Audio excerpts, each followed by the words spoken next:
Welcome, everybody, to Tim and Tim Talks. It's another episode in 2022. We are so happy that you are tuned in. And of course, as my namesake says, I can't do this alone. Tim Kurbavaz. Did I say that correct, Tim? It's Kerbavis, Tim, but Kerbavis. we'll work on that. We got a few more episodes to work on. We can work out the kinks here.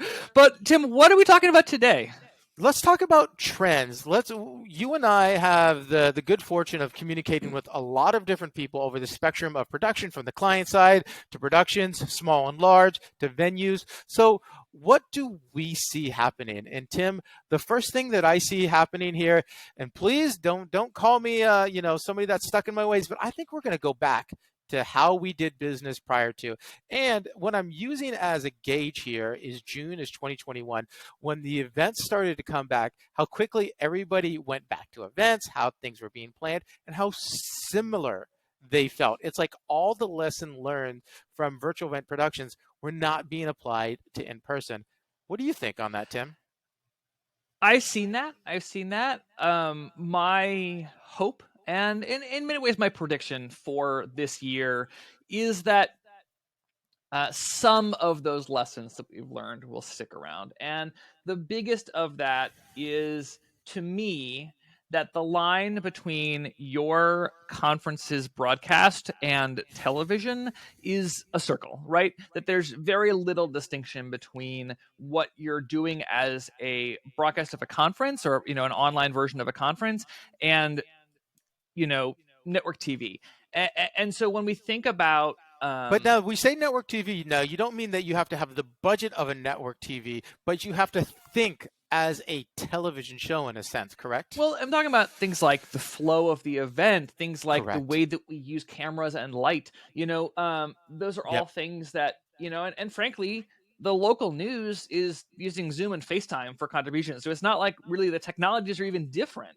No. I think it's the methodology, the way that you call the show, the way that you design the show is different from the way that many clients have traditionally thought of ballroom events. And so, I would say the challenge that I'm going to propose and my hope for the next year is that, when we think about planning an event with an interim experience, that the web video is not just an afterthought, that we're not just sticking a camera at the back of the room, as you said, right? And, just dialing into a stream and calling that a hybrid event. That is not a hybrid event. That is not a virtual event. That is sort of documenting of the event, and that is a broadcast of what we call one-to-many, and which is perfectly fine. But let's have a common definition of what a virtual event is. Virtual events is, as we understand it, Tim, is sort of a dynamic and fluid conversation where we remotely get to communicate with the audience sort of on an equal plane. If you're putting that camera in the back of the ballroom and you're streaming it to a platform and they just have a little chat, that's how we've done it before the pandemic. There's nothing different about that. So I think the key there is when designing the flow of the event, think about what are the ways that your web audience, is going to best interact with the content, and design the overlap of the schedule between the in-person and the online in such a way that it maximizes both the experience and the attention spans of both audiences. Think about the ways that, maybe your keynote really needs to be broadcast to everyone synchronously, but think about the ways that, maybe, your breakout content, your other interactive content, is going to meet your audiences in different places. And so really designing the experience for the web with the same level of care and attention that you're putting into, the seating chart in the ballroom. And that leads to the second point, Tim. And this is the next thing, that we're going to now have people that have a firm and established way of doing their online events. Mm-hmm. And they're not going to sort of listen to the trusted and recommended online platforms that may better serve their needs. There's been a lot of innovation and technology gains over the past 18 months to 2 years that I feel, folks are just risk adverse and they're not willing to take a chance. And, if it ain't broke, don't fix it, in a sense, right? Right. But there's so many opportunities out there. And I think that people are just, Zoom is not the right platform for everything, but it is a great platform. And we love it. We use it all the time. What do you think, Tim? How are we going to get our audience to embrace new technologies that are trusted. Right.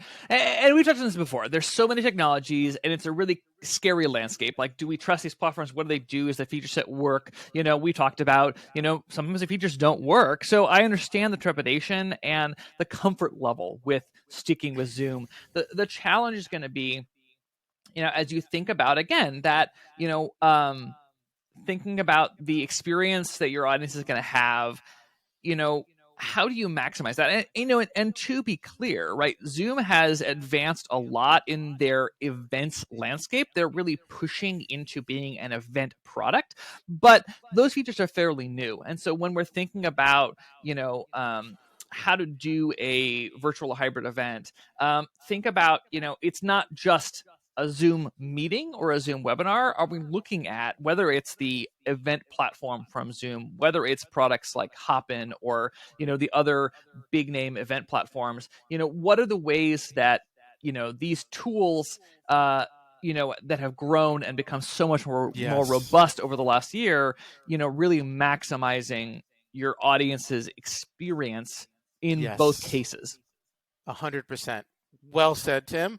Now let's go to the last one here then that I have is remote broadcast productions.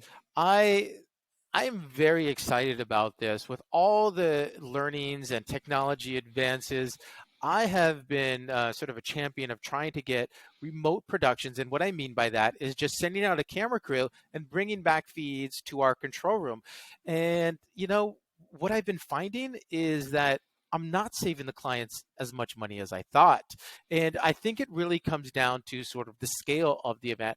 If it's just, one ballroom and a couple cameras, remote might actually be more expensive. But if it's at Moscone Center and it's like, the second floor and it's the third floor and there's all these remote components, then I believe it's a different sort of scenario. So I'm excited to see more remote integration happening.